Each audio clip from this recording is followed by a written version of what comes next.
Ladies and gentlemen, welcome to the podcast. Today it is episode 23. We're gloriously podcasting, and we are happy to be here on a Friday night. It is the Touchdowns All Day with John Barber podcast, the podcast that's here to let you know that you can brush your dog's teeth. You can do that right now. It's a really great thing to do. Why would you want people coming to your house, meeting your dog and saying, I wonder what kind of vomit that dog just ate. It's interesting. It's interesting. So just to let you know, you can do that. It's for you. That's for you. Ladies and gentlemen, Camp Bisco is on sale right now. Right now, campbisco.com. Get your tickets while they are priced solid and good. They're on the lower tier right now. You can get the Wednesday through Saturday or whatever. Don't hold me to that. Just get whatever you want. July 9 to 11. It's the week after 4th of July. So what you do is you hit your 4th of July party with all your friends and la. And then you go through Monday. And then Tuesday, take a shower, pack your car up. Wednesday, get to Scranton. Get in early for Wednesday with the VIPs. Go in Thursday. Boom. The whole weekend, water park, Camp Bisco. I think this is the 98th year in a row that we've done Camp Bisco. It's amazing. And we are excited to bring it to you again this year, 2020. This week, we have a very special episode. It's going to be really interesting, this conversation. This conversation is about Tractorbeam. What is Tractorbeam? What are we doing up there? Why are we doing that? How do we do that? So, one of the interesting things about Tractorbeam is there are two coaches involved. There's Adrian Santos, the content coordinator, and then there's Derek Van Scoten, the production coach. And we have Derek on the podcast tonight. How great is that? I'm going to go deep with Derek about his process, about how he gets the Disco Biscuits to play things, to change what they're doing, to mix together better. What is his mojo to create the Tractorbeam mojo?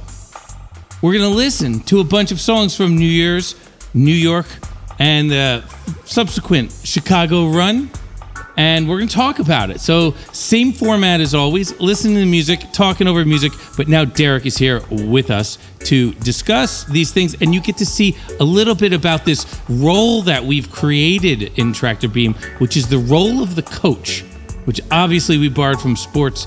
I'm sure musicians or bands have done this in the past. Tractorbeam has two coaches and benefits from that. Also, just want to let you know, episode 24, which will be the next episode, is also a potentially, I think it's going to be the best jams of the Fillmore Philadelphia, and I think that's leading up to the Disco Biscuit shows at the Fillmore in Philadelphia on March 12, 13, and 14. Get your tickets at Live Nation.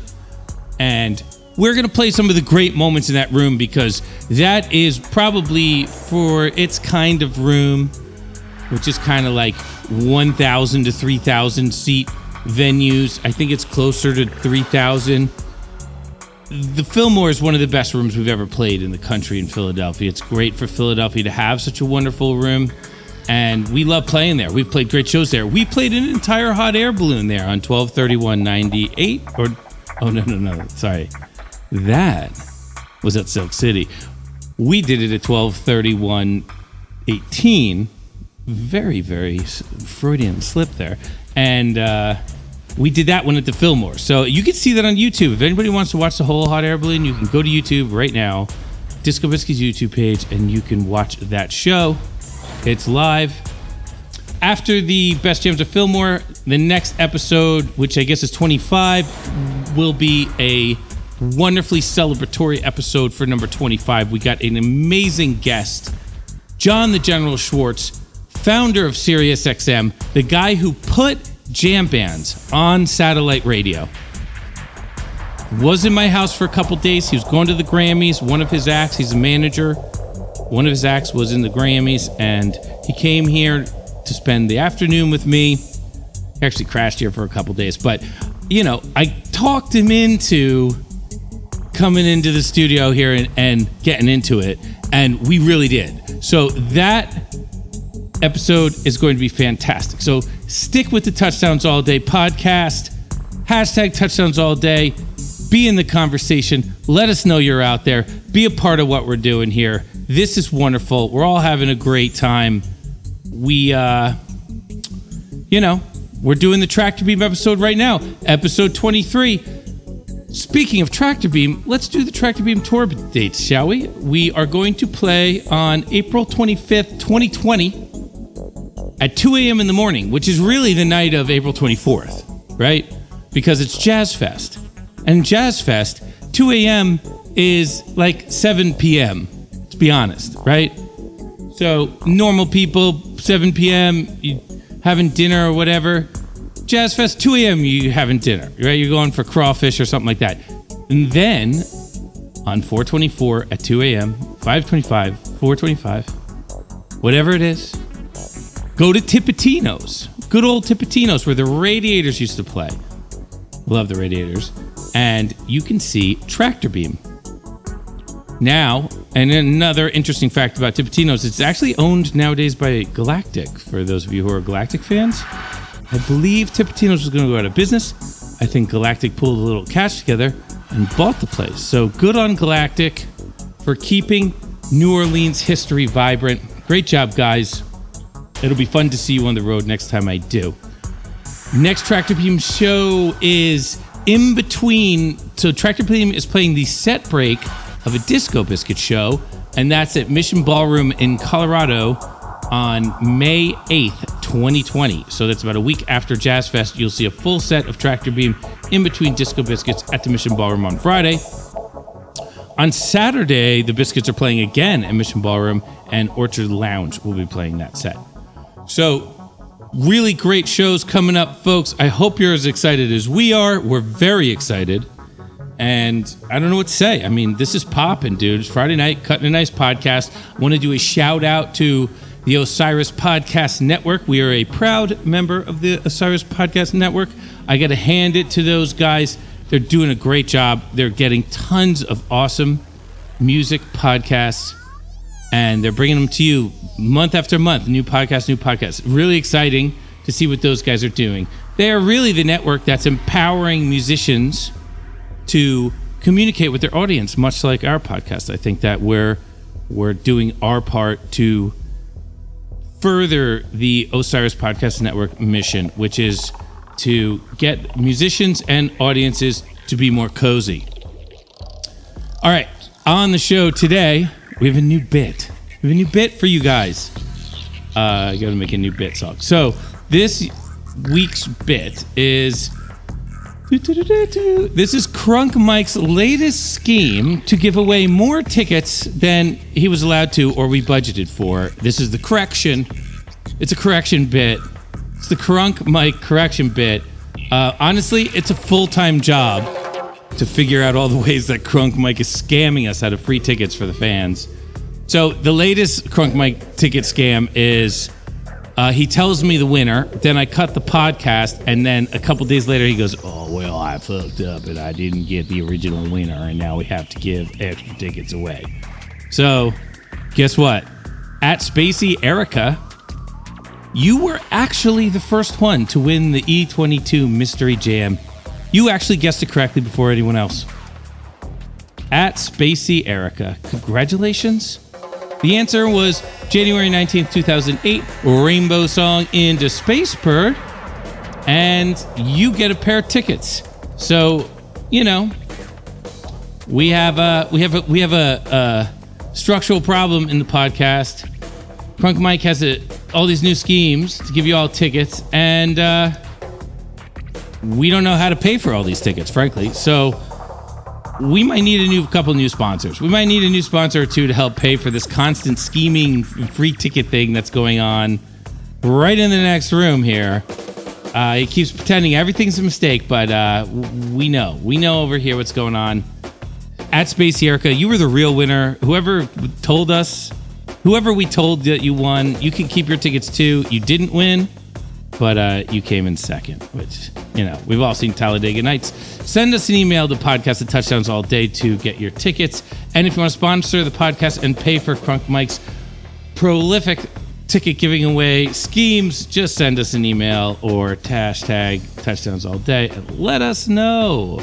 So this episode has been sponsored by our friends over at Aspen Grove Tea, aspengrovetea.com. They wanted me to pick a favorite blend of Aspen Grove Tea, and let's talk about that, right? What's the favorite blend? Well, there's Awake, which is a black tea with a little orange and vanilla vibe that is a good morning. I like it in the morning. I'll drink it in the morning. I'll have 1-2 cups of Awake. You don't want to have 6 or you'll be totally, on the moon. But 1 or 2 in the morning is really good. If you don't want to drink coffee, it's really great. I usually have an espresso and then I have an Awake. That's my morning thing. And then there's Rest, which is basically a relaxed chamomile, peppermint, a little bit of valerian root, kind of puts you down. I like that one more because that one to me is very unique in the space. So if you're a big tea drinker like I am, you've drank all the Valerian teas out there. You've drank all the morning black teas out there. I've drank every cup of tea that exists, basically. Unless we're in China or something, and they're hitting me with some OG stuff. But the Rest tea that they have at aspengrovetea.com, which you can buy using the discount code touchdowns, right? Use the discount code touchdowns, and you get 12% off of that and anything else you get. The Rest tea, I think, is the big winner, because it's very unique for me. It's just enough valerian to put you down, but not so much valerian that you have those crazy valerian dreams. If you guys know what I'm talking about. If you don't know what I'm talking about, then you just don't drink valerian tea. So that's what it is, folks. AspenGroveTea.com, 12% off your entire order with the discount code touchdowns. We want to thank them for their continued support of the podcast. And if you'd like to support the podcast, go onto their website and buy some Rest tea. Try it out. And hashtag us at touchdowns all day and let me know. Is it too much valerian for you? Is it the right amount of valerian?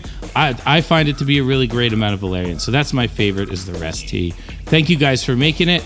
Great job. Let's hit the theme song. We have a huge episode because Derek and I really get into it. This is what the podcast is for. This kind of interview. This is why we do the podcast. So you guys can find out and just hear what we're getting into.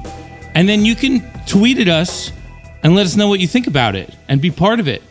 We're all making this music together. We're all here together. Let's hit it. We're mass communicating. We're mass communicating. We're mass communicating.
right, folks. Hello.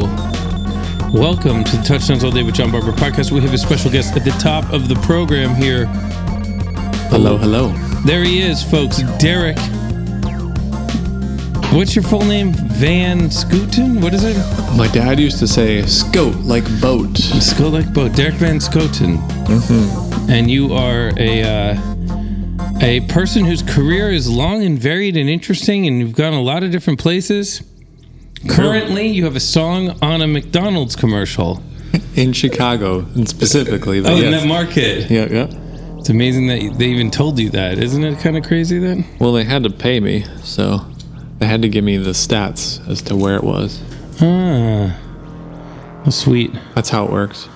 I mean, I wouldn't know. McDonald's does not associate my music with hamburgers. Yet. I wish they would. And that's man. why I'm here. Yeah. Let's get it done. It's part of my job description. So people are wondering, because we've never had a guest at the top of the Touchdowns All Day podcast before, and I just want everyone to know that this is a very special edition of the podcast because we're going to talk about all things Tractorbeam. And Derek is one of 2 Tractorbeam coaches. Yup. That's a real job, right? It's a real job. It's unbelievable. I've had several meetings about this, so I assume it's a real job. I even had a fancy Beverly Hills meeting about it a couple days ago. Oh, really? With your management. With Evan? Yep. Wow. On the 21st floor, looking out over Beverly Hills and the Hollywood Hills. I know, it's crazy. I felt like I was somebody. Me too. And because across the way is like Travis Scott's manager, and Travis Scott is part of the management group. Lizzo is one of their people. She just won a bunch of Grammys. You can just tell by the energy in that office that there's some serious shit going on there. There's like a lot of numbers crunching that is legit number crunching. Right. You know?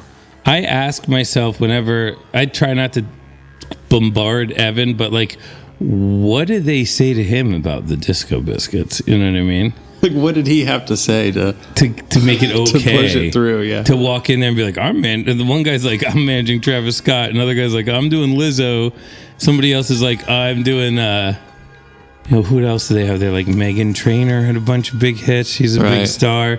They have just a ton of artists. They had the Eagles at one point. But the thing is, you guys sell hard tickets outside of streaming or related success, which is its own independent thing. It's a weird phenomenon. And that's the pitch right there. That must have been the pitch. Yeah, I mean, you have your own festival. That's the pitch couldn't have been, these guys make great music. Come on. There's no way that was the pitch. It was probably more along the lines of, the one dude has a podcast and the listeners are terrific. I think that's what it is. Yeah. What it was. The podcast is filled with great listeners and wonderful people who spend their time and effort listening along to the podcast. And,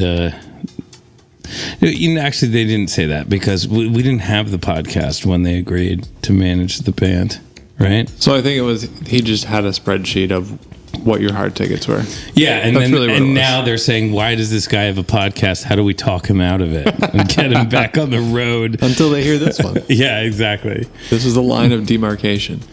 So let's talk about this then. What are we doing? We're drawing a line around what Tractorbeam is, right? Yeah. Is that what we're doing? Exactly. All right, so if you're a fan of the show, you want to know, why does Tractorbeam have coaches? Why don't we start there? Like, what is the so the coaches are you and Adrian, correct? Correct. That was your idea. It was my idea. Yeah, which is a great idea. I thought it was a great idea. 2 different coaches, you know? So Adrian's job is to pick the music, of which he does in conjunction with everybody else. So he's like so I could pick a song, right? And I have picked a song. I picked Solomun White Rabbit, right? Aaron picked a song. He picked the Magic Tapes.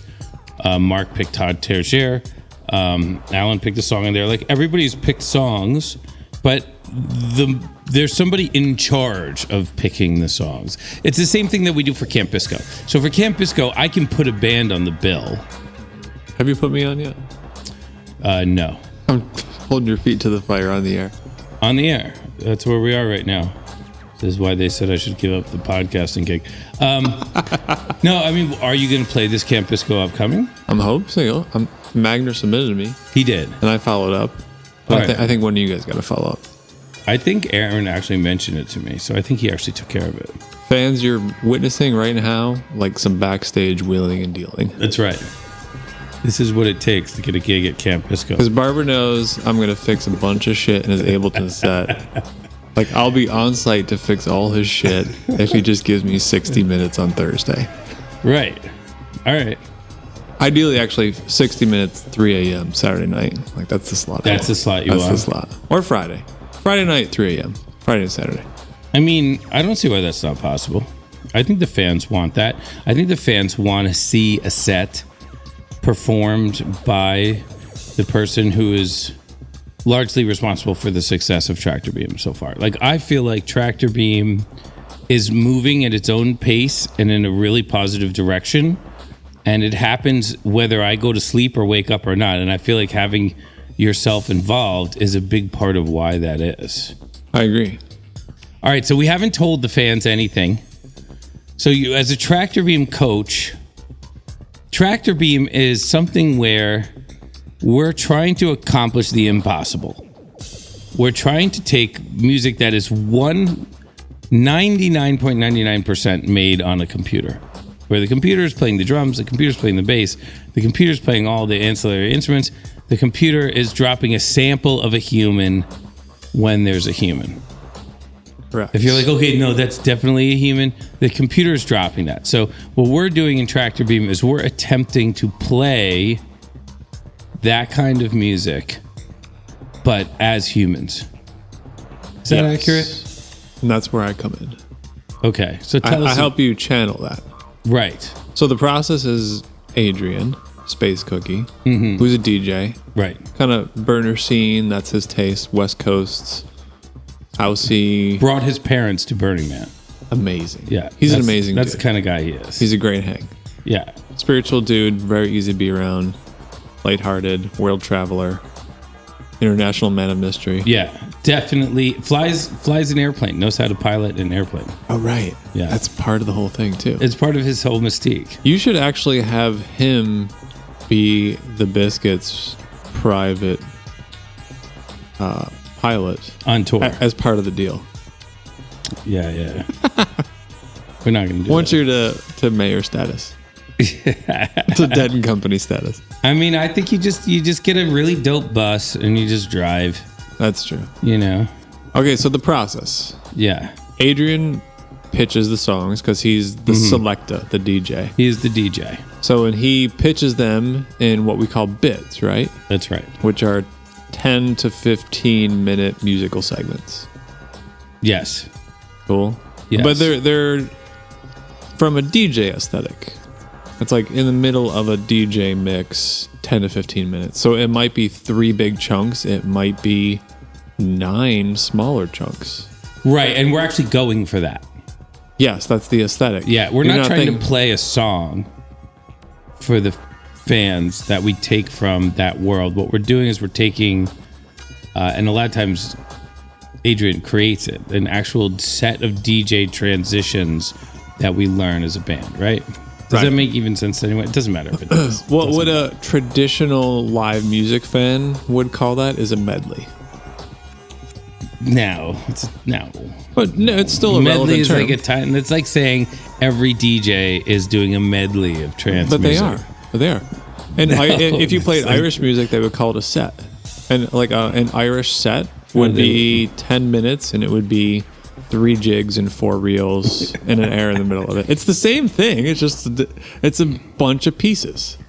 Yeah, I guess so. But I mean, the word jig and medley did not appear on any of the scripts for the Tractorbeam podcast. No, they You're didn't because way it's different off. musical culture, but it means the same thing. Yeah, I guess so. I mean, sure. Except for it means everything else. I mean, it's the same point, though. Yeah, kind of. You have a DJ is basically making an on-the-fly medley of popular songs or songs that they think are good. Exactly. Yeah, which And our is, parents would belittles the understand. whole art form. If I was explaining And then this, people go onto the dance floor and they do a little jig to right. it. So see, if Yes. I were to go out into a crowd at the Tractorbeam show, Mm-hmm. and I would explain it to your younger fans in more of a DJ sense, Right. it's a mix. They would get that. But then if my parents were there, my parents' friends were there, I would Right. call it a medley, and then I would get them on board. They would be on board because they would understand that grammar. Food for thought. Well, for everyone's parents who are listening to the podcast, we literally have just boiled it down for you. But that's part of being a universal Tractorbeam musician. Coaching 101 here. It's a medley that you can perform a jig to. It's a medley. The first one's in A, the second one's in C minor. And you got to get from here to there. Exactly. So it's a mix, though. So you're doing mixes. So I have a bunch of music to listen to, but I just want to move it out of the way real quick because I feel like we're going to talk about what... Let's just get into it real quick. What is your take?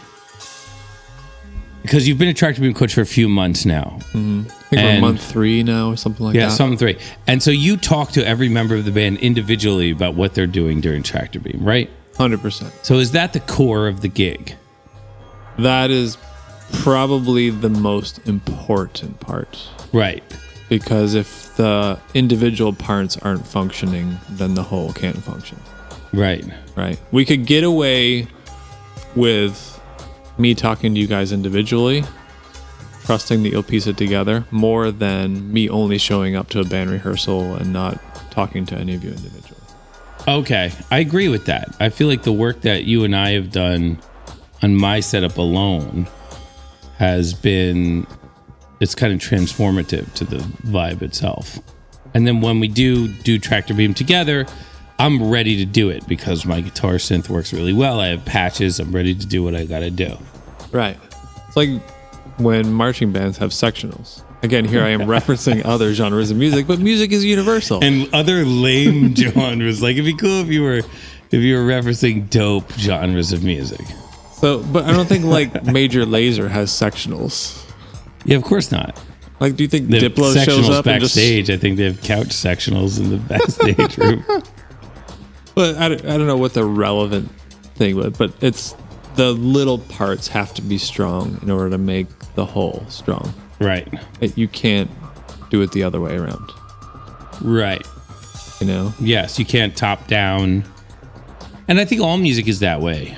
100%. So you work on the little moments that are the trouble spots, and you work your way towards the ability for everyone to play it well enough that you can just kind of do the whole song. But you don't start with let's do the whole song.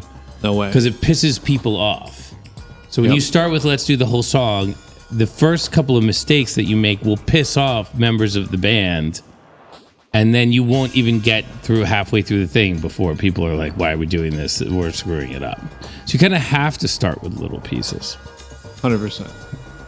So do you find that every member of the band, when you talk to them individually, has the same type of little pieces to work on, or is it everybody's working on different stuff? They all have little pieces to work on. And yet sometimes we're all working on different stuff. Yeah, I feel like it would be different stuff. Like for me, it's a lot of sound sculpting. Like how do I get a guitar to create these synthesizer sounds? What is it for Alan? What are the little pieces for Alan? Alan, I think, so far has had the easiest job. I think that is about to change, but so far he's had the easiest job because the bits that we've chosen, there's not hyper drum production yet, you know? So he can kind of do his live house thing and it sounds great. Whereas the rest of you, it's very much more black and white as to if you're nailing this or not. You know, if you're supposed to be on a lead tone, Solomun, if you're supposed to be playing a flute thing and you're still on the arp, it's just wrong. It's just wrong. Right. Whereas he can still be and it'll work. He can just kind of snowplow through the whole thing. Right. You know, and it'll be passable. Yeah, like when Alan hits the nuances of his parts, you can feel it and it feels great. Right. But if he plays right through it, it's still a pretty good house song you got going on. It's good. Yeah. It's good. Whereas if Magner's supposed to be on some kind of, say, a ghetto whistle or some kind of, you know, lead thing, and he's stuck on an organ. And why he's playing the organ, I have no idea. But he got fired up. He's in love with it. He was into it. Then it's, I mean, the crowd won't notice. But we all know what it's supposed to be like. It's like when the coach says, homie was supposed to do a button hook, and they went all the way out. Right. And so we couldn't pass to him because he didn't. So you didn't throw the ball over there, so you didn't notice that particular guy. You threw the ball somewhere else, and then that guy either caught it or didn't catch. That's where the cameras went. Exactly. So you're not even looking at the guy who could have caught the ball. Right. So we only got 5 yards, but we could have gotten 13 if he actually did the button hook. Right. But he went all the way out, and he was covered by 2 cats. And football analogies are dope on touchdowns all day. 100%. Our fans are all about it. Sometimes, as a band member, you just have to do the QB sneak. You just have to... you just have to run the ball. So let's move. So we got Alan. Alan's got a good job, but it's about to get more complicated because he's about to move to polyrhythms and all that other kind of sampled stuff. So do you think? So the goal for Alan now is to get him onto different sounding drums, or to get him onto different drum patterns? Both. It just depends on the piece. Okay. And that's just organization of what is most pressing at that point. Okay, so how about Mark? What is working with Mark like? Well, Brownie's the mayor. Mm-hmm. He's the politician of the scene, and so in some ways we have to keep it simple. Right. Like he's the reggae bass player. I can't remember who he mentioned. That's his favorite bass player. Which reggae bass player? I can't remember who it was, but he mentioned it several times over the New Year's run. Okay. That was his favorite bass player. In some ways, Brownie works the best when you don't give him too many technology-based assignments. It's got to be purely musical-based. You let him play. That's where his forte is, So I'd say for him, like, we haven't really got into a lot of tones yet, because one of the big things is just like let him play good bass parts. And as he gets more confident, then we expand his rig. Right, because he's looking for the feel in the pocket. Yes, that's more important to him. That's for him number one. So because he's the mayor. He's the man of all people. Right. Yeah, exactly. Which is great. That's a great You bass take player. him out of the equation and the band is significantly different. It's a vital piece of the puzzle. Exactly. And we would all miss it so much if it was not there. 100%. 100%. And so you think he's going to do his thing musically, and then as that comfortability grows, there's going to be some tonal changes in the future. Yes. And you do it in steps. Like, I'm not going to build him 20 patches right away. Right. I'll build him 3. Okay, And so he has his moments, and then he can get more comfortable, and then he'll go, BBS, I'm ready for more shit. That's a pretty good Brownie. Right. I'm ready. I'm ready for more stuff. All right, let's FaceTime. Show me what you got. Is he a FaceTime person? He's just totally a FaceTime person. Wow, that's because he's got kids, right? Well, because half the time, like, when we talk, he's trying to record something and he has it wrong, so he just has to like FaceTime so I can look at his computer and be like, "Oh, you got to change that." Right. Which is one of the most endearing parts about him, because he's the mayor, he's the politician. He'll get the deals done, but as far as the tech goes, he needs somebody like me to just go, "Oh, you got to do that." Right. But I can't have the conversation he has. Maybe I don't know if you can, but like, I talked to Pete Shapiro today. Yeah. Guess what we talked about? We're playing Brooklyn Bowl with you. And we're going to do Eric a baker's Krasnow. dozen at Brooklyn Bowl. All right, so let's move on to Aaron. Tractorbeam for Aaron, you would think would be the most close to home, comfortable, been there, done that type of thing. What do you experience over there? Magner is amazingly articulate when he's on. And you and I talked about this earlier, that when he's ready to talk, he'll talk for 40 minutes in a row, and I have to take notes because every sentence is gold. And you know what I mean? Yeah. And he'll have feedback on what everybody did, and feedback for himself, and feedback for me, and like there's no clunkers in 40 minutes. It's all gold. And then he won't want to talk for 2 weeks. Right. So as his coach, that's my challenge to harness all that information. And then now, once he tells you that information, is that in a permanent place, or is that just kind of a moment of inspiration for him in his mind? Mm-hmm. Or for does he carry those thoughts forward into the future, or do you have to put them back in front of him? No, I think he's good about, he's digested his thoughts before he speaks them. Okay. So he's good about that. And I will give him credit that he's also good about, it always ends with a question mark, so that it's an open dialogue. So he's trying to get some information from you, but he just wants you to understand all the different varied concepts that he's put together to get to this question point. Right. Which makes me think that maybe he'll be a politician in the future, because he does these monologues that are so long and so articulate. And I was like, how did you remember how to say all of those things to me? Yeah. It's incredible. Incredible. So what do you think, what are you going for with Aaron as far as to make Tractorbeam a better band? Organization. The chops are there. The knowledge is there. Right. It's just helping him streamline his organization. You and Aaron have the hardest roles. Mark and Alan can set it and forget it. Alan can just play house beats all night long, and for now, that's good enough. Right. Mark can just play a clean bass tone and just hit the general bass line, even if it's not the exact tone that you're going for. Right. It's still in that area, so it's good enough. It's danceable. It's danceable. That's what people want. Exactly. But you two, there's so much potential overlap or disconnect or any variation in between that you two have the hardest job in the band thus far. Right. Because there's so much information on the top end in tech house and disco. It's what do you take? Which role do you take?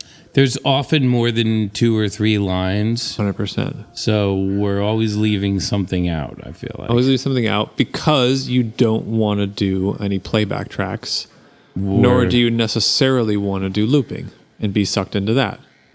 I believe that the computer looping stuff and playing stuff back the computer doesn't listen.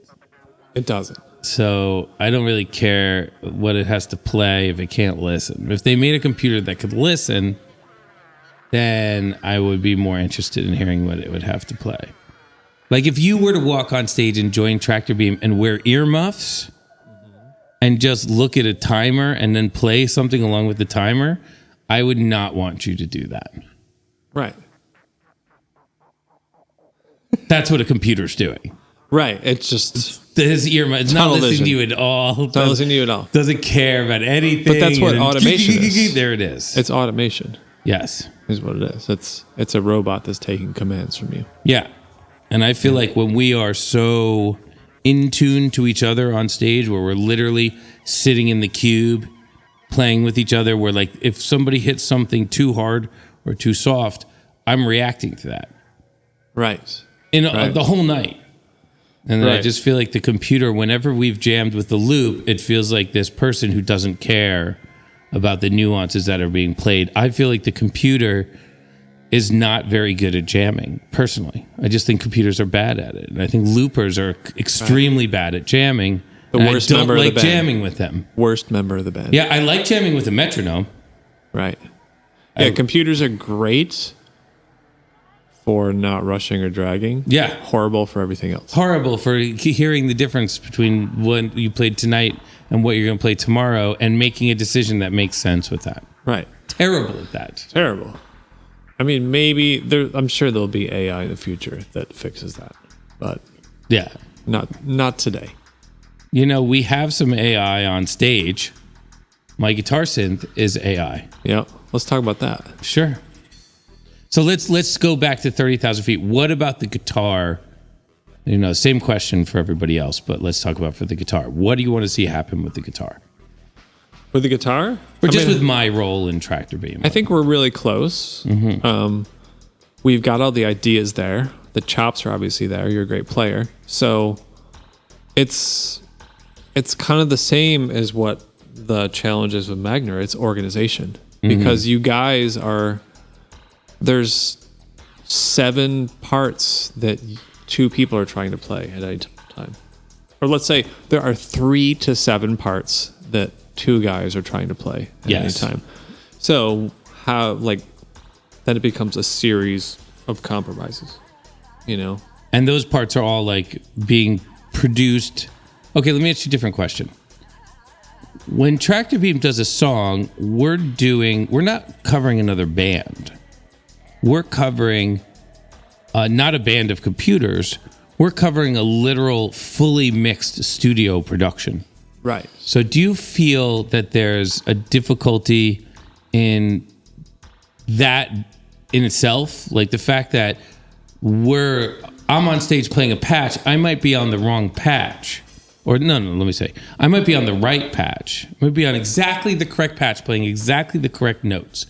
But when they mix the actual track that we're playing it from, there's some kind of fade, studio magic type of volume swells or something that creates something that's very hard to create on stage again. Yes, because that is automation. Yeah, there's automation events going on. Plus, these songs are not being made with any connection towards them being played on a stage. Yes, exactly. Yeah, I mean it's a cat showing up with a USB drive that he plugs into CDJs. Yeah, and he's playing the version. He's not. And there's let's break it down like this way. In a 60-minute DJ set, which is a short DJ set, for sure, there are thousands of pieces of automation. Yes, easily thousands. In the set itself and individually in every song. Yes. Yeah, I'm saying if you did the math all together. Right. Say a DJ only plays because they're a house cat and they play slightly longer songs. Mm-hmm. In a 60-minute set, they're still going to probably play 20 pieces of music. Yeah. I think Armin van Buren says 18 songs an hour is minimum. Right. And that's short. Yeah. Compared to somebody who mixes fast, like Diplo. Right. Who probably plays 40 in an hour. Or 75. Right. With teases and the crossfader and all that stuff, Totally. He'll do a 4-measure tease of something and then go back into what he was into. Right. Stuff. Yeah. And are we trying to get to that type of covering with Tractorbeam, or are we good in the long form house world that we're in? I think for now you're better in the long form house. Mm-hmm. I mean, I think the fast mixes, that's like a 3rd degree black belt. Yeah. Kind of thing to pull off as a live band. That would take years and some probably meditation retreats in Hawaii and shit. Maybe some ayahuasca. I think we should do the meditation retreat just to see how we should. I wonder if the podcast fans, Touchdowns All Day fans, could send us messages, hashtag Touchdowns All Day, and tell us whether or not they'd want to go to the Tractorbeam Hawaii retreat. That'd be amazing. Where we all do ayahuasca and try and make Tractorbeam the best band we possibly could. Tony, it was the best thing I ever did. I got out of Philly for a couple weeks. DVS took my phone away. Would you do that to Mark? Totally. Yeah. It's like going to a Dave Chappelle concert. All right, give me your phone. Right. I think it'd be great. I've been thinking of putting my phone in like a bucket when I wake up in the morning and closing it. That's amazing. I mean, it's hard if you have the politician mindset because you want to be connected to as many people 7 days a week. But that is a law of diminishing returns on the creative, inspirational realm. Yeah, because it's a job communicating with all those people. It is. And the problem is, and I notice this with people that are agents and managers because they don't think like this because they don't have to write songs, is how fragmented their days are. They'll have 30 conversations before 10 a.m. Yeah. And answer 60 emails. And as an artist, and their phone, they'll have 7 different ways that they're receiving communication for 15 hours a day. And there's no way you can actually get true art done with those kind of interruptions. I agree with that entirely. No way. Because you won't get into a flow state. You'll be constantly interrupted. If you're trying to make art and you don't get into a flow state, you're going to hate all the art that you made. Yes, and you'll be... Because it's all you just trudging through stuff. And you'll be agitated the whole time. Yeah. It'll be like people poking you all day long. And the problem is when you have to make music for a job and you don't have a way to get into a flow state, but you have to make music, you have to go with stuff that's non-flowy. Right. Which I refuse to do at this point. Everything I put out is flow state stuff. I mean, Free Slinky's flow state song makes no fucking sense at all. But I think it was flow state when it happened. Well, that's what matters. Yeah, that's why we play it. Right. Yeah, flow state's key. But I think some kind of retreat would be great for the band. And is this a Disco Biscuit retreat or just a Tractorbeam retreat? Are we going to do a Tractorbeam? I think there's value in just doing a Tractorbeam retreat. People don't go there expecting to hear Disco Biscuity stuff. Right. I mean, ultimately, I think as your coach, I think the band needs one on their own. Because the Disco Biscuits do. Yeah, without fans. Because a fanless retreat. A fanless retreat initially, because you have to. Do you think the fans would buy tickets to a retreat that they're not allowed to go to? You're trying to figure out how to monetize it. That would be. Isn't that called a Kickstarter? Right. I like that. But realistically, from a spiritual point of view, yeah, you would need to do it as a band to develop the true foundation of it. That has the message. The foundation of what? The foundation of what, like, a retreat would be. Oh, so like a sourcing mission. A sourcing mission that is, no internet, no calls, no texts, no emails, pure music for 72 hours, 96 hours to get into a flow state. So that even when you have time off, if you've been jamming for 5 hours, don't go to technology. Stay in that flow state and eat and exercise so that your brain still has, you're not occupied by answering those phone calls or whatever. It's funny. I went to a retreat in upstate New York and it was a no cell phone. I feel like allowed. Everybody has a retreat in upstate New York story. There's a good place. There's a good place up there. You're not allowed to use your phone except in your room. Where is this? It's outside of Albany. I forget what it's called offhand, I would say. It's because of the K. I forget what it was. So you go up there and you have you put your phone in the room. You're not allowed to even have it with you outside of the room. And your room is the worst place to be when you're there. Right. So you can go to your room and do all the text messages and sit there and you can run a whole business out of that room. They're not going to care. Right. But once you leave the room, you can't have your phone on you at all. Amazing. And I actually remember that weekend a lot. I think about that weekend all the time. And I don't remember if I missed a phone call that weekend. Right. Like, did I miss a phone call that weekend? Probably. Do I remember anything about it? No. But do I remember the different type of meditations that we did and the vibe of walking around and being on the grounds with no shoes on and all the monks and all that stuff? I remember all that stuff. That's what you remember. Yeah. People put way too much importance on a phone call that you could miss. Yep. And or any kind of ping. Yes. Facebook message. Do you Twitter, have Facebook Messenger? I do. You do? Do you set it to ping you when something happens? I don't get any notifications on my phone. I have to go there. Actually, I get Twitter notifications. That's the only one I get. Why Twitter? Because Twitter is fun hell. What? I honestly don't. Facebook is shitty heaven. Twitter is fun hell.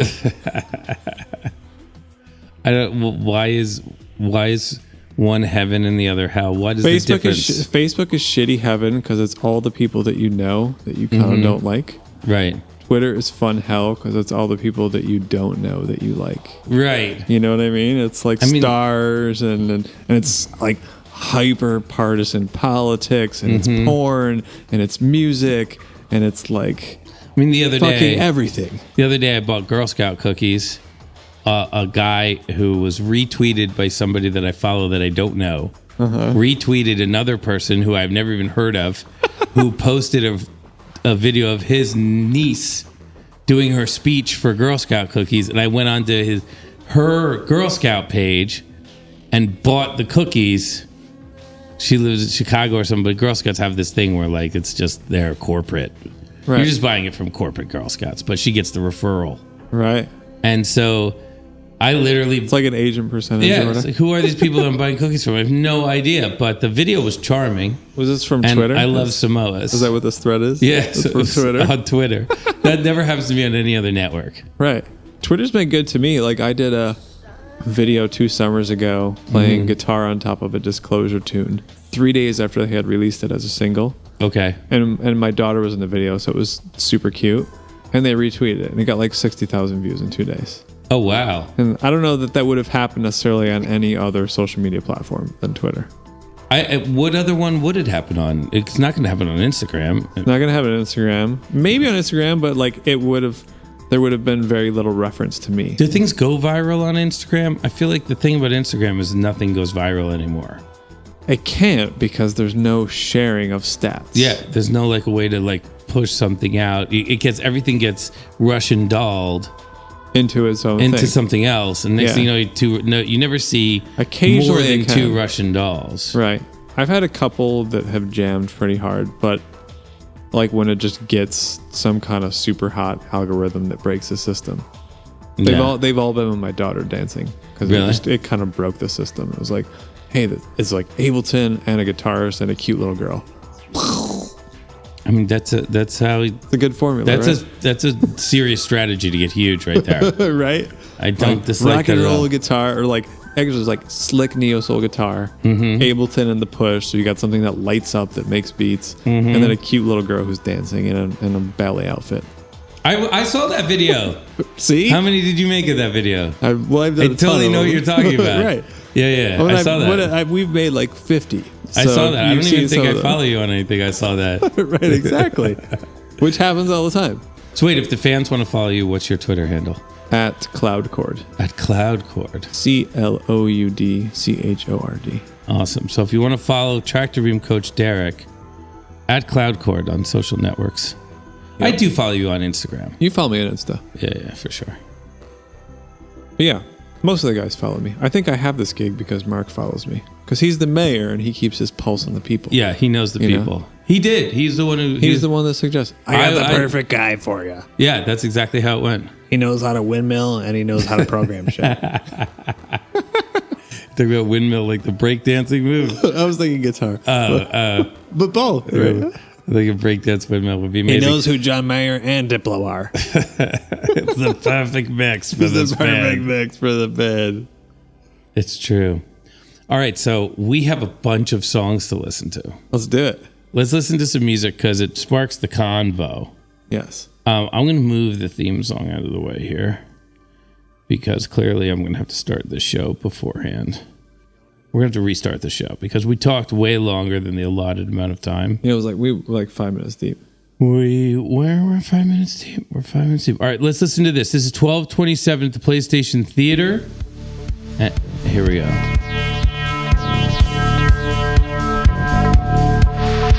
So have you heard the podcast before? A little bit, yeah. So what we do is we just talk over the top of stuff. Okay. As we feel necessary, we listen and talk, whatever you want to do. So what we'll do is, since I'm your coach, is yes. we'll sidechain the beats to our talks. So okay. it'll sound even better. Yeah. So if you notice a difference between this and the other podcast, it's because Coach was wrong. Right. We got some tech here.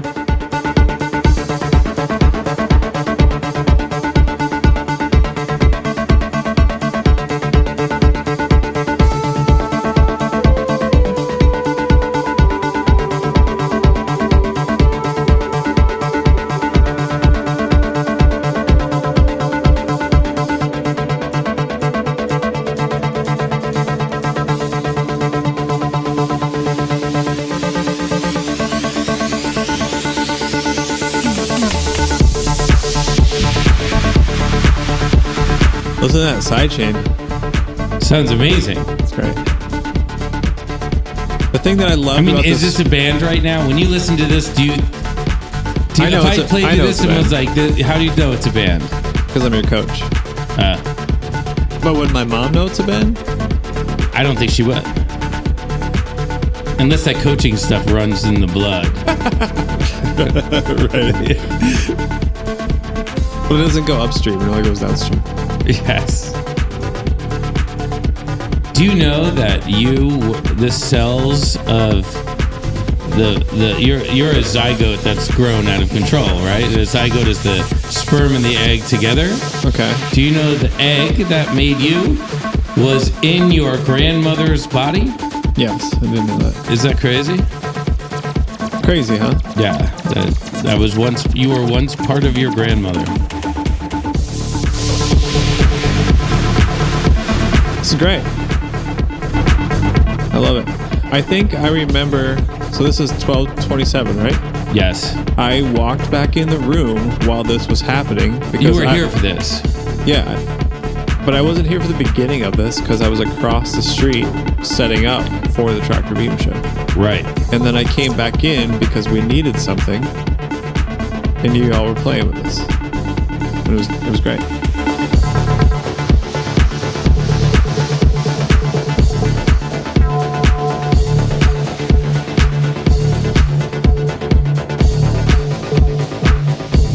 What I love about this is that people outside of the circle can't tell who is you and who's Magner.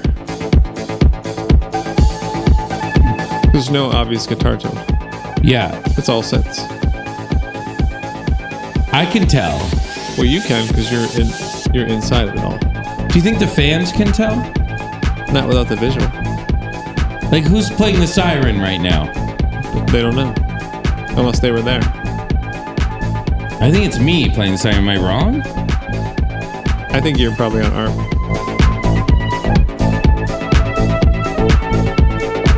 But there's 2 ARPs going on right now. And I was playing the ARPs before. So I think Magner sequenced one of the ARPs and now he's playing the lead. Yeah.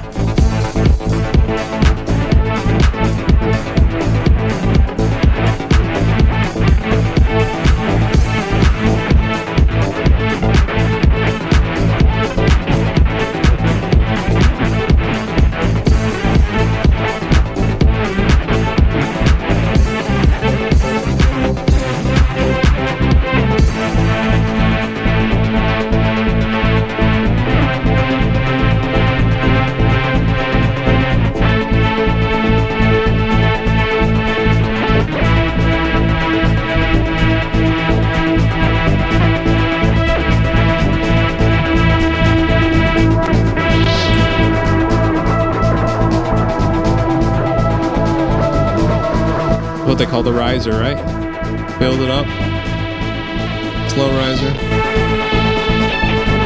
I think this is a situation where we're probably supposed to rise more than we are. Or this is a really long one.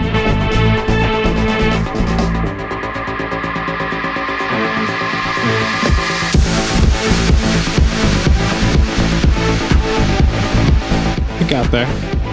It got there. Maybe it was a break, not a build. Right. Because it had that kind of like Plateau kind of vibe. yeah, the kind of like the quick riser in the sky. Right.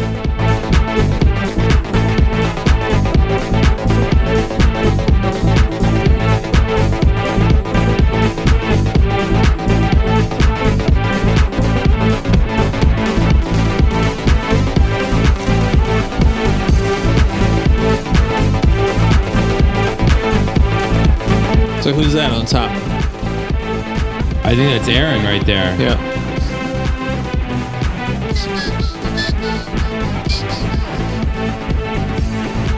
And the only reason I know that is because he was practicing it in sound check like 6 days in a row. Right. Otherwise, I would have no idea.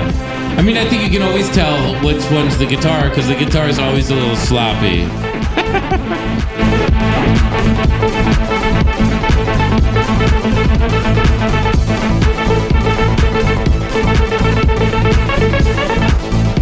There it is.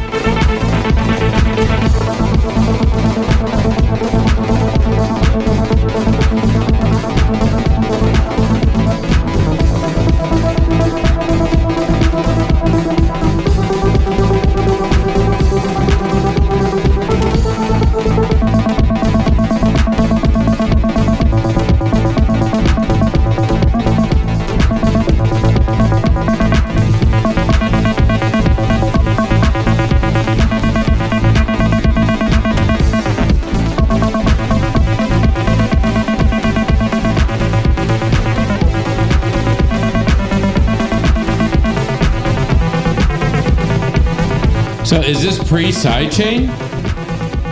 No, it's sidechain. This is sidechained. You're going to hear it in the pads.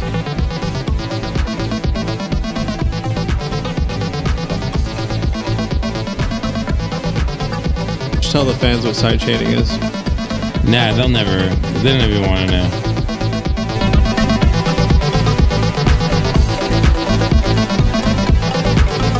It's when you've gone from blow to suck. Exactly.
Great explosion. Yeah. I mean, it felt like the mix settled in there. And once the mix settled in, it really became a song. And those things either happened at the same time there, or it just was luck. One or the other, I guess.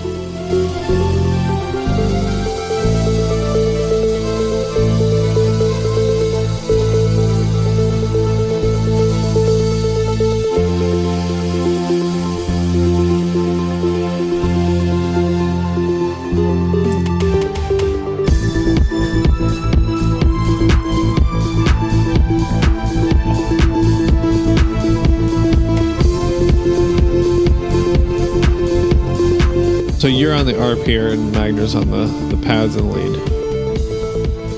Yeah, I'm playing the RP Bell thing.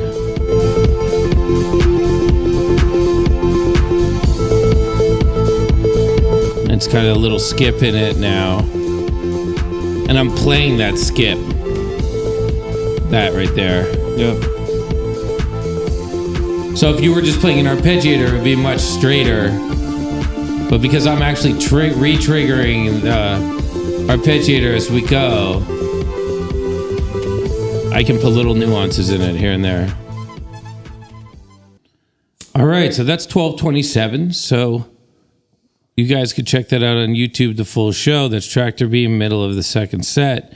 Let's listen to a couple days later, January 3rd. This is literally a week later. Let's see how we feel about it development-wise. Has it improved? Where has it changed?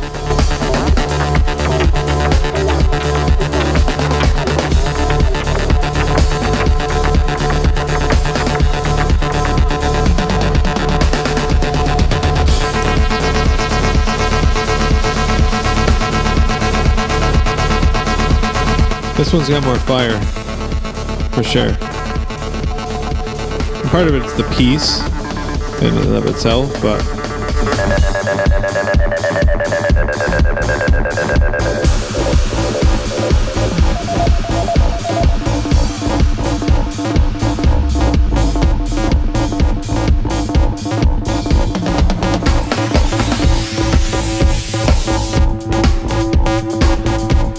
yeah, this is some nasty shit right here.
kind of think that climaxed, that peaked.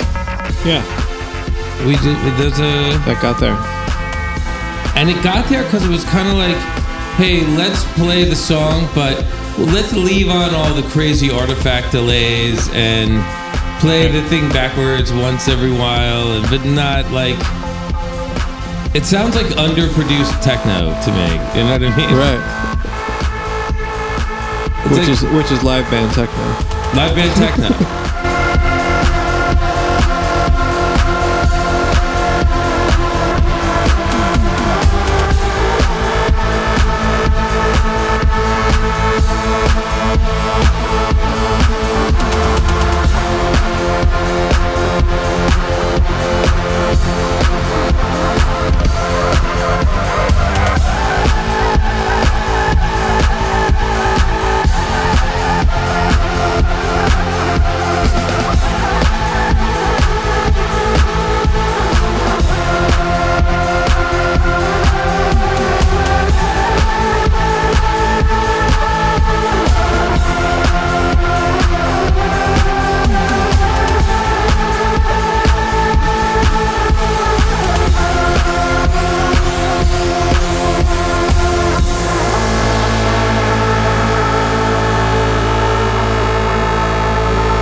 It feels much larger to me literally 7 days later.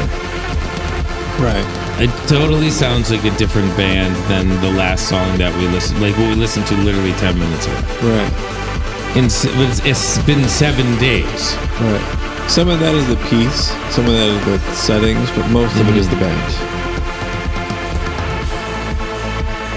Yes, like this piece matches the band more complimentary than the last one does, a little bit. Because we seem right in the pocket the whole time on this one. Yes. That's what we call a type 1 bit. You know? Is that a good definition for type 1 bit?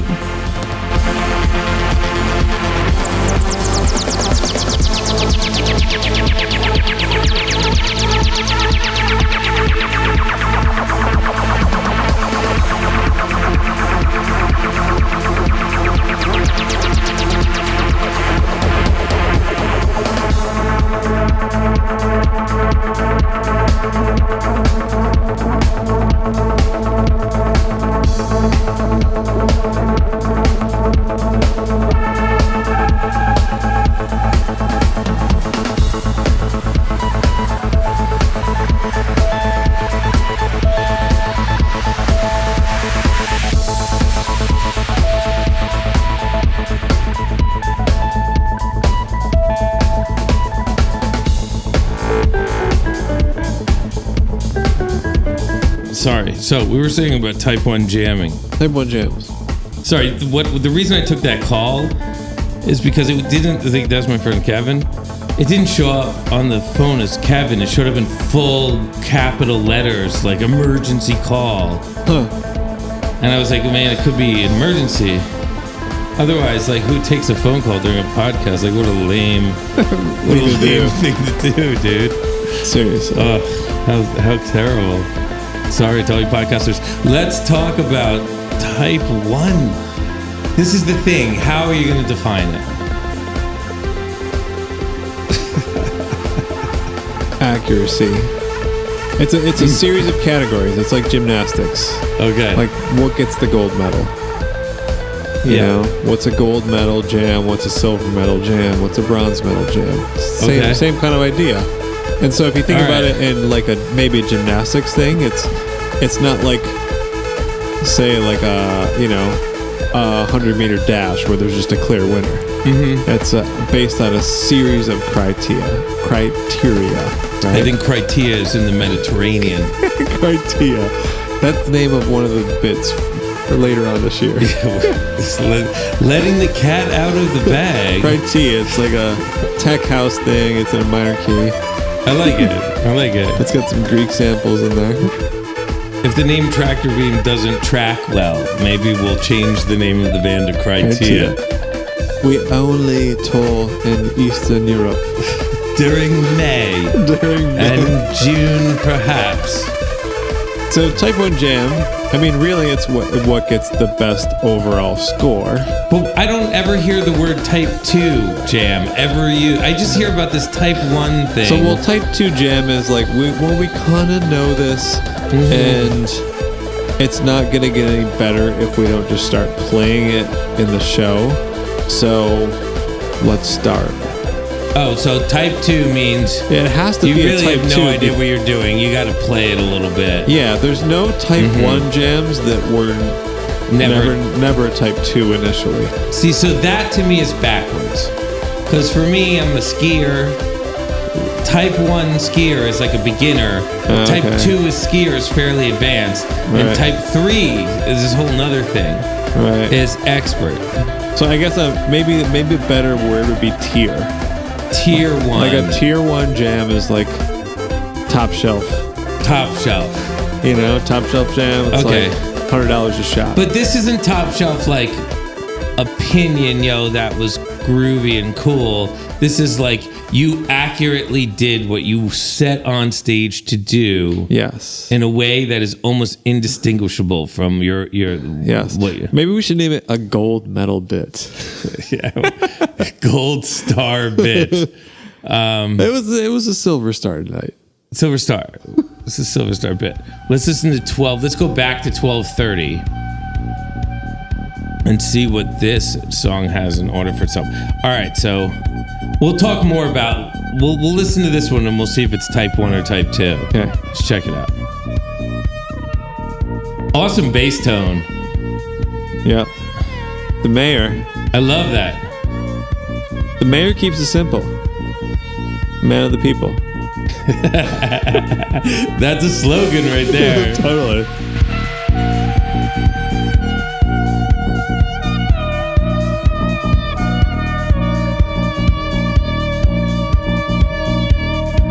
So like this type of jam right here, I just want to remind people who are listening, who are like, what notes why are they playing all these notes that are like, kind of don't go together that great? Yeah. You got to remember, we've been on stage for 42 of the last 122 hours, making noises. So this kind of stuff, it's just a different noise at this point, you know? Right. And I feel like people who listen to a lot of the band maybe get that kind of thing.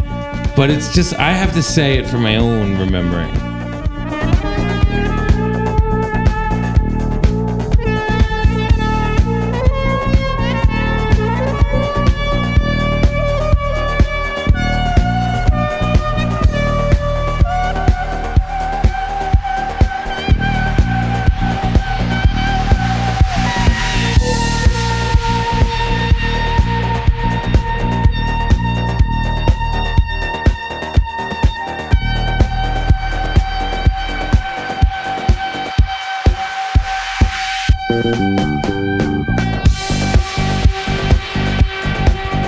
Is that Magner or is that me playing that high riff that whole time through? I think it was you. I can't tell. I don't know. At first, I thought it was Magner for sure. Actually, I think it is Magner because I think you're on the ARP. Yeah, you're on the ARP. That's like your wah-wah pedal. Yeah, I'm playing the ARP there. You just default to it. That thing.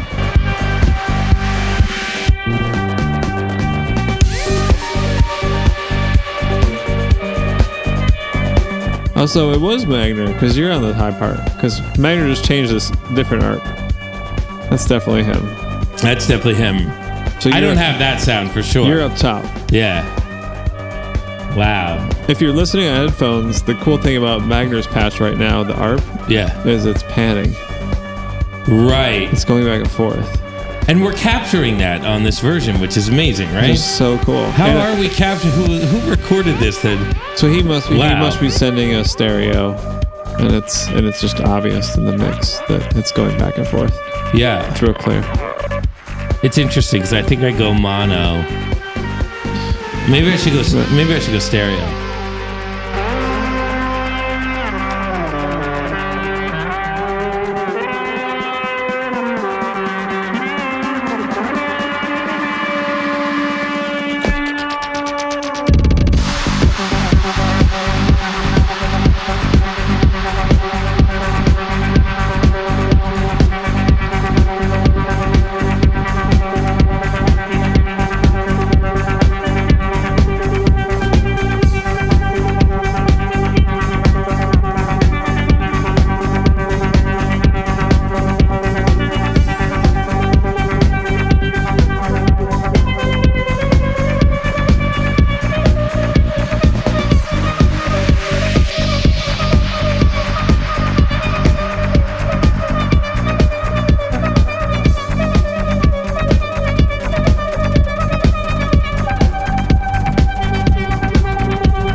Dude, live band techno is here to stay. I mean, listen to this.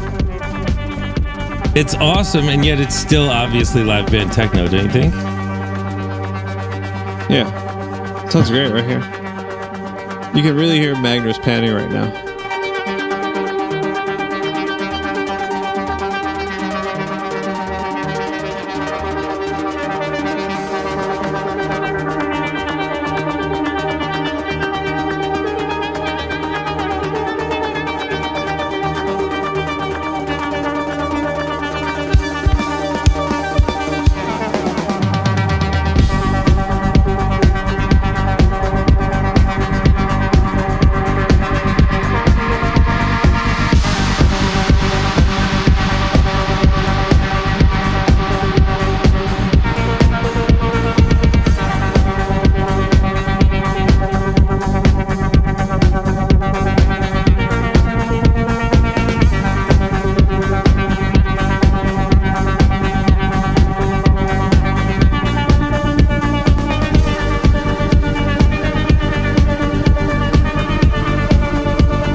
That was hot.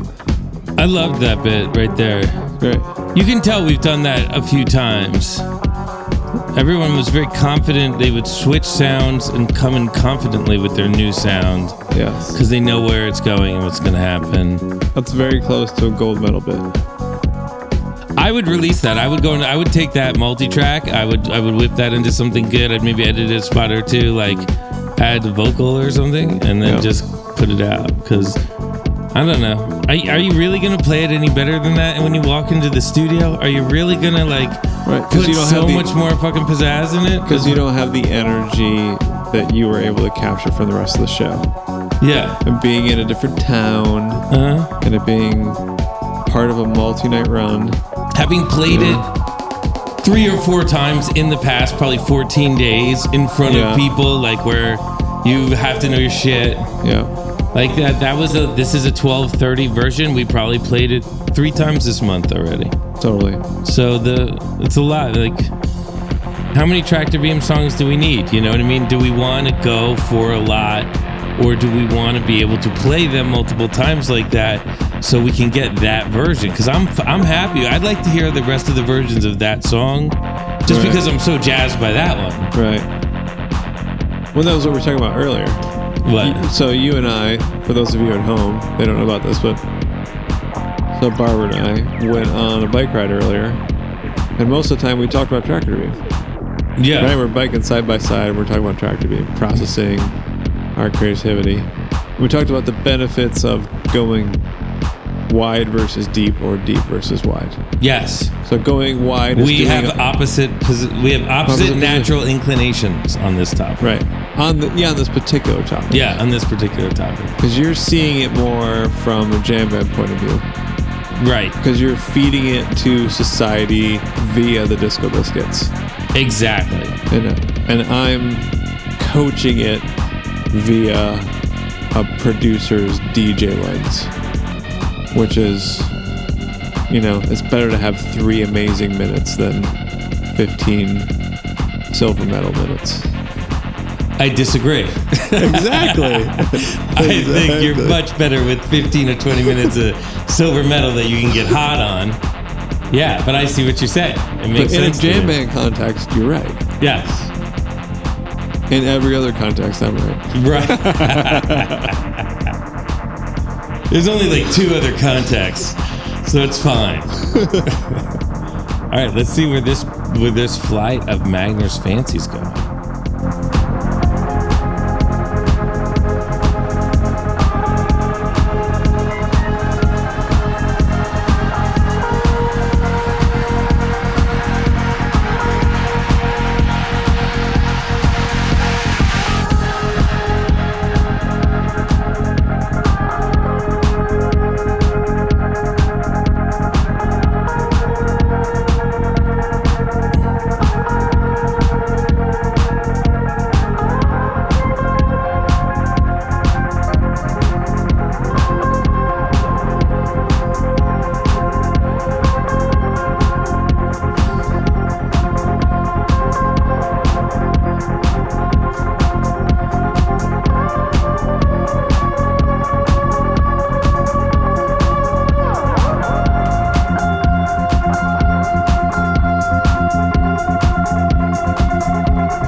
I love the hi-hat. That was some of the dopest electric hat I've ever heard Alan play right there. and listen to that shit. It is a sound that it's coming together. I feel like 100%. You know, it's there's a lot of guitar in it still, but then there's the pull out, and you go into these heavy arpeggiation sections. And when Alan goes to that weird, it sounds like an electric hat that was recorded in the middle of like a concrete mall in like northern Africa or something. Like what? Right. Like it's got this tone to it. Right. And when he's on that in the jam, to me, I start to picture just whatever it sounds like. Right. And no longer I'm picturing the band or anything. All right, so coup de grace right here. We have time for one more. Yeah, we got one more. Bit. I guess so, right? I don't know. We're already there. I'm just kind of like happy, like it's a good goodbye track. You know what I mean for the listeners. This is called the Magic Tape. Yes. This is one of the best bits. Is it? I think so, yeah. We're closest to Gold Star on this one. Because this is the closest to the Disco Biscuits as well. I agree. As far as energy, parts. So it's the most natural for you guys as a band. You're not impersonating what musically doing. Yeah, I'm playing vocal lines the whole time, too, which is what's weird about it. I feel like this is a weird one for me because I never know if I'm playing the right thing. Let's see what happens.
Right here, this is very much Biscuits.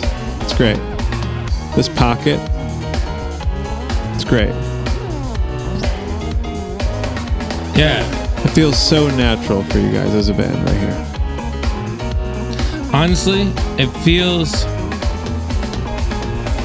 I'm surprised we play this as well as we do, honestly. Really? Yeah, it seems like one of those songs where like we're playing it exactly, pretty much.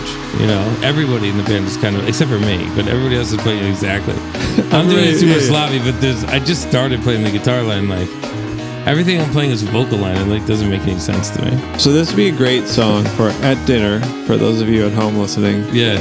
Barber and I discussed the concept of, so in both Solomun, the White Rabbit, right, and here, you're playing the vocal line. Here, I would love it. And my idea was to... White Rabbit, I think, is cool. This, bring it on, for sure. To where you vocode so we do vocoder guitar.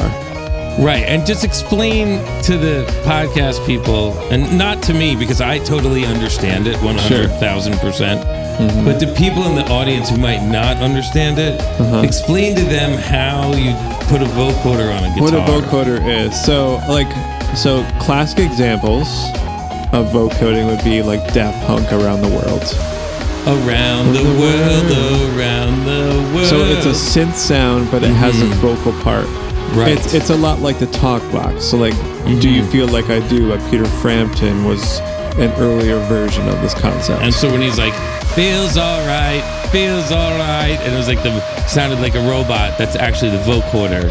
Yeah, that makes it sound like a robot. Yeah. So the idea is, so on this song, you have vocals, that gospel hook that's fly away, right? And which I'm playing on guitar. Which you play, so it tracks the pitch of your guitar. So you're performing the harmonic aspect of it, the notes that we hear as a melody, but it will have a vocal-like quality in the tone to where we'll be able to, as humans, make out the words or the syllables or the vowel sounds. So and sing along, perhaps. And sing along. So it won't be 100% obviously a guitar part or 100% obviously a vocal part, but a combination of the two. That's what vocoding is. Around the world. Around the world. Right. It's totally a hybrid of two things. Well, I think for this song, I would love this because for some reason that just it doesn't. I haven't gotten the guitar to a point where I'm like, oh, that's what it is. You know.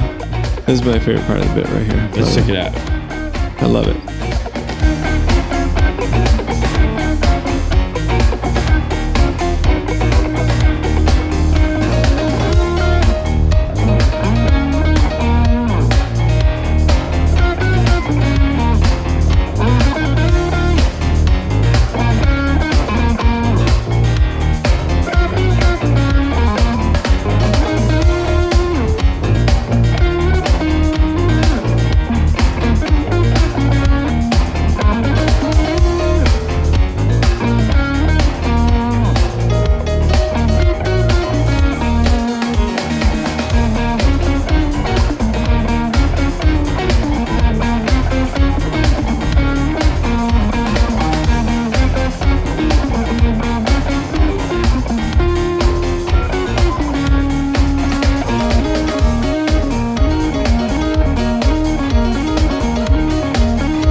Full top band drop there. Yeah. Into the key change. Into the key change. Didn't see that coming. It's really, this is a very funky bit. It's very natural.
So this one to me sounds like we're just playing it too dry. Yes, 100%. Like it feels like we're like missing some like wild violins or something like that. Right. I don't know what it is. Is the trick? Or like echo layers. Is that what we should be adding in here somehow? Yeah, echo layers. How do you do that? A variety of things. Like, for example, on your guitar tone. Mm-hmm. Think about if you were the Edge from U2 on this song. You'd probably have at least two delays. At least two delays and probably a harmonizer. It had like a tone that was an octave above it, subtly. Interesting. In the same way that a synthesizer has an oscillator, like a second oscillator that's an octave above, to fatten up the tone. And is that before the delays or after the delays? Does it matter?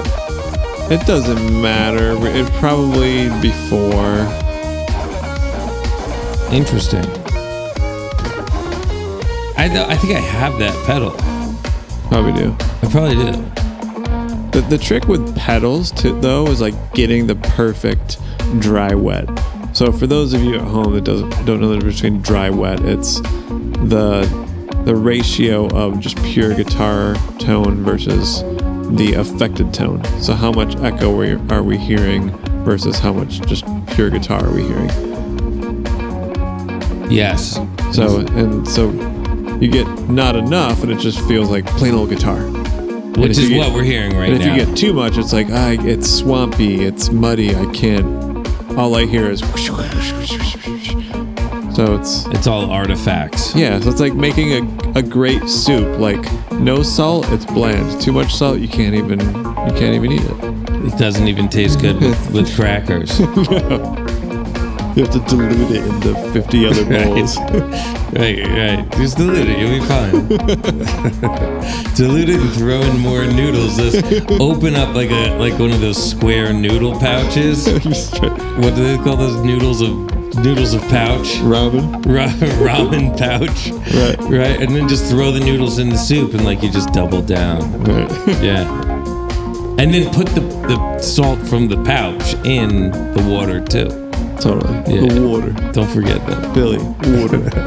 I used to eat those things every day for weeks on end. It's such an economical way to survive. Right. All right, so here's a little blues right here. This is cool, huh? Totally.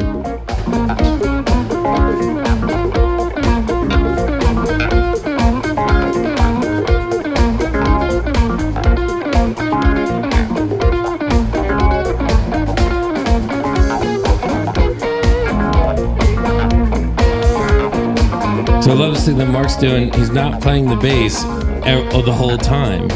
He's only playing every other time. And now he's in every time. He's good at that stuff.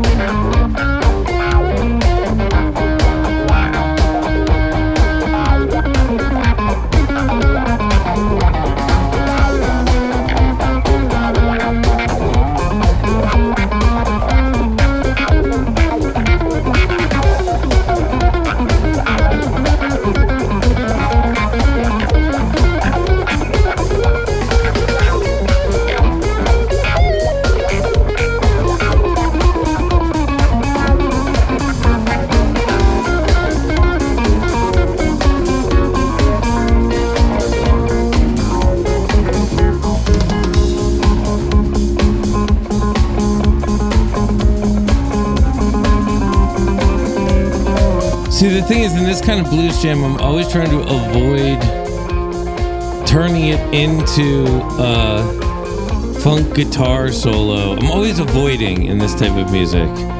What you would normally, you'd step into a jam like that, it's a funk jam, you just play it to the 4-chord and you loop it around and you go for all those great country licks, right?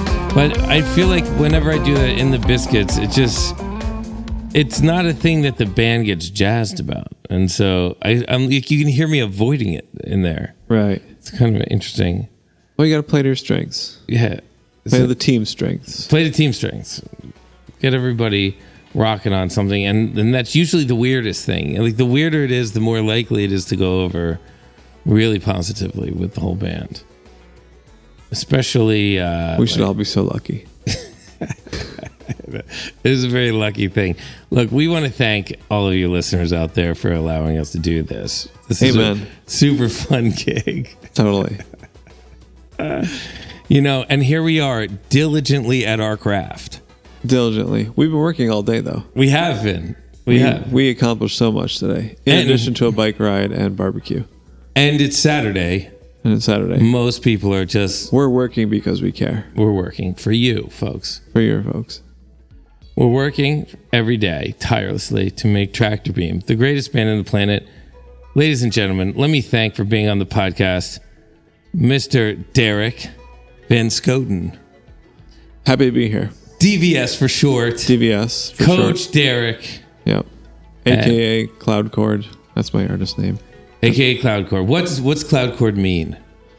Cloud Chord, what does the name mean symbolically? Is it just some cool shit you threw together? It's some cool shit that I threw together that actually sounds like how I sound. I noticed that. You know what I mean? Yeah. It's a kind of a cloudy and not like a morose way at all. Mm-hmm. It's just kind of like chill, like high up in the clouds kind of thing. It's a trip hop. It's a trip hop, exactly. It's like an ambient trip hop. Ambient trip hop. I could do some funky house, but by and large, I do, And it's based around like live instrumental playing and, organic electronic music. That's what I like to call it. Right. Right. And instrument based. So when you're on stage, it's just you. Or I have a horn section. Or a horn section, right? Yep. So what does the horn section play with you guys? Whatever I tell them to. No, but I mean, do they have cues? Do they have parts? Are they tied into They specific? have cues and parts. It's like Duke Ellington with Ableton. I don't know if that means anything to anybody, but so Duke Ellington was a composer, arranger in the big band era. So I know you know that, but for the crowd, so. Oh, I know that. Yeah. So he's a classic jazz composer that wrote for big bands and stuff like that. And so I like to think of myself as like the Duke Ellington. Ableton is what I use to make all my beats. So interesting. So you're looking at it like you have 30 people or 26 people doing little parts all mixed together. Yeah. Because that's Duke's whole deal was big band, right? Yes. So between Ableton in my computer and my horn section, that's my big band. And I also get to play guitar with my band. Is there an album with that on it? Yeah, Cloud Chord Koi Pond was the first record that I did that was with the whole horn section, every song. Really? Yeah, and it was trip hop, lo-fi hip hop kind of stuff. So really it did really well. I think it's probably at like 20 million spins on Spotify. What? For real? Yeah. That's unbelievable. It did like 13 million the first year. That was 2018. I don't think I have 20 million of everything. If you count everything together, that's absurd. Probably tickets sold from the beginning of your life till now. Including Camp Biscuit. I think it just broke 3,000. No. No, that's. So what's the name of the album one more time? Koi Pond. Koi Pond. Yeah. I haven't heard that album. I set out to make a meditative trip hop album. I love that. That's the term Koi Pond, like meditation pond. That's the album that I need right now. To be honest with you. It's like funky and jazzy and relaxing. Dig. Like your little niece would like it because it has beats, and your aunt would like it because she's like, oh, sounds nice. And then your rowdy friends were like, yo, that was sick. The beats were hot. Yeah. Snare drums cracking. Are you playing Forest? I want to see you at a secret set in Forest. That's what the homies would say. You have to play the Sherwood Forest at 5 a.m. Bro. You could do that, actually. 100%. 100%. All right. So folks should keep an eye out for that. We have, I think we're good. I think we have all of our bits. Yeah. And it's super late. This was enlightening, though. I really think we touched on some subjects that we're gonna have to have another podcast conversation about them. Maybe a seasonal thing. Yeah, everything is changing so rapidly. We could literally do one of these every 2 weeks, and it would be like, wow, now listen to this. What is this?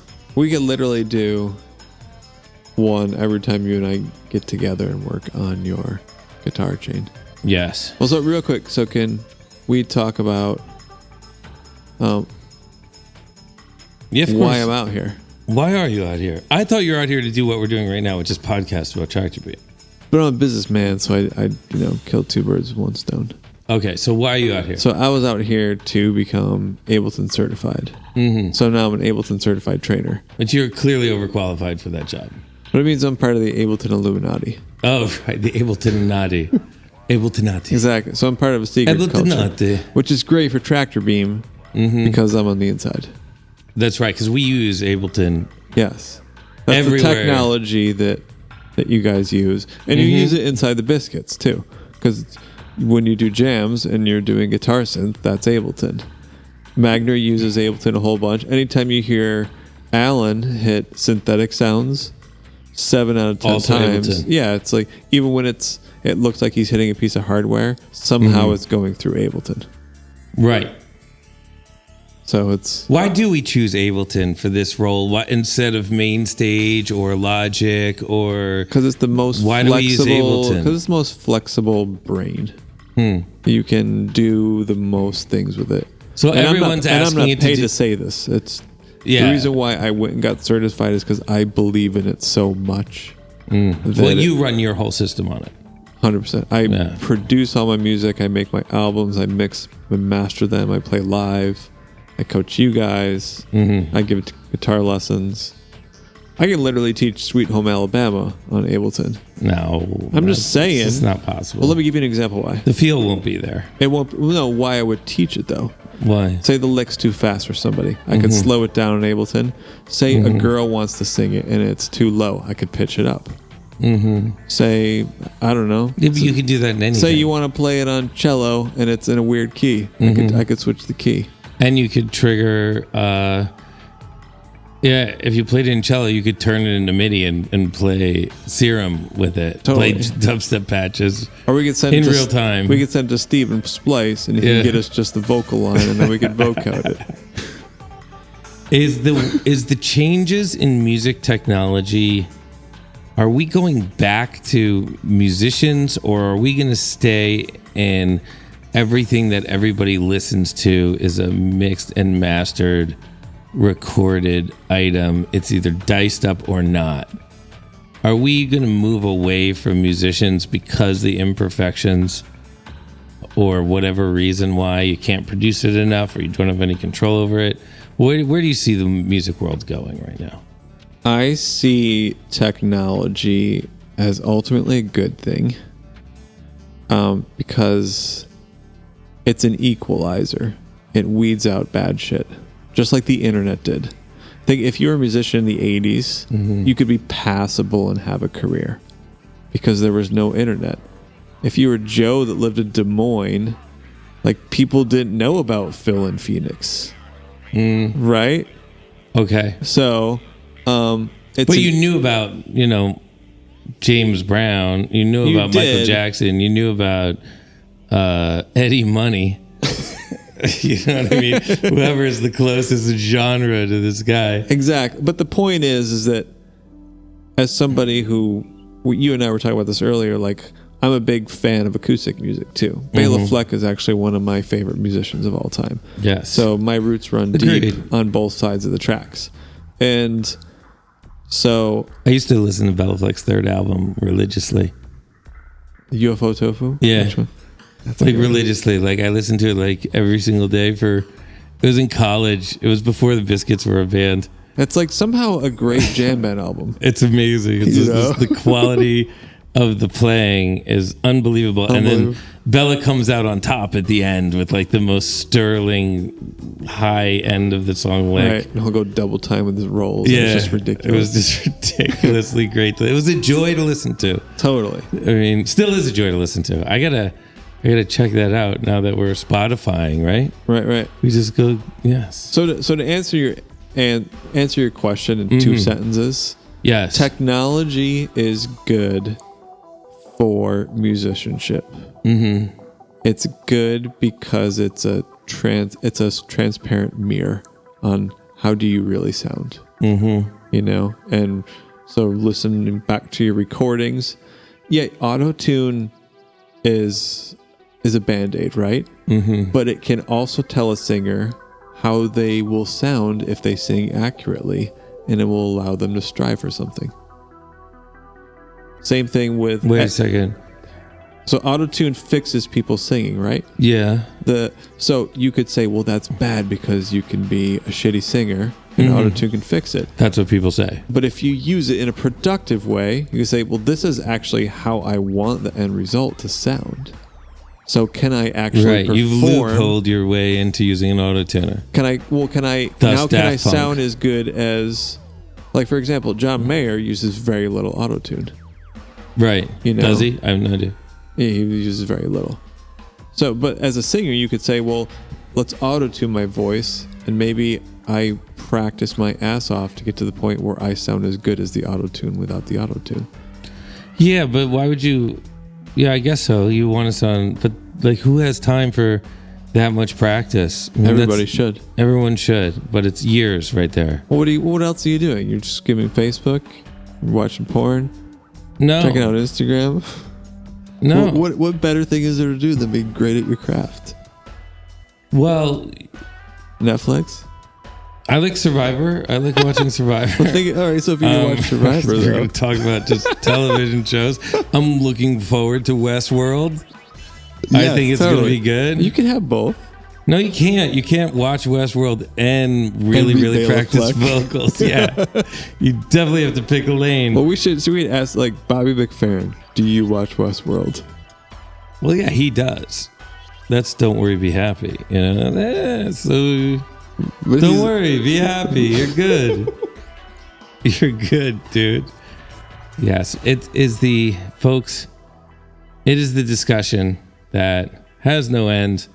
Has no end. Yeah. Is it better to be great at one thing or good at a bunch of different things?